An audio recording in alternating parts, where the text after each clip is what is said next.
Hey, we're here with Booker King at the world's famous or infamous Rudy's Music Stop with Dean Moody running the show. We'll talk about him later. Booker, we're here to talk about R.Cocco strings. Yes, we are. You're one of the first endorsees, one of the first cats in the country to get down with R.Cocco. Why?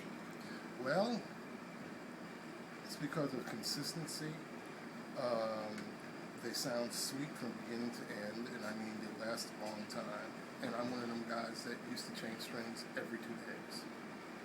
And I change a set of strings every 5 weeks now. Wow. So if you're thinking about the expense of it, think about that. I used to change them every 2 days, not change them every 5 weeks.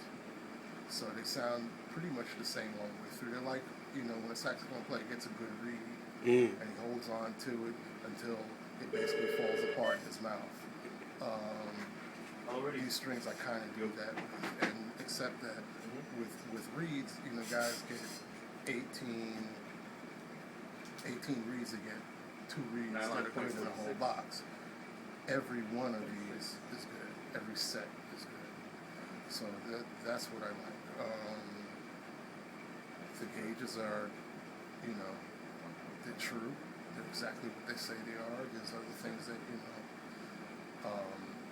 I used to use other things for recording and then put the R.Coccos on after and say, this is what I use live, but I use the other things. And then I found that the Coco sounded just as good recording as the thing I used for recording.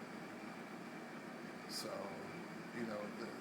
there's a particular string that's used by a bunch of guys that have been used since the 60s by a guy named James Howe. We all know the name of those strings. All right.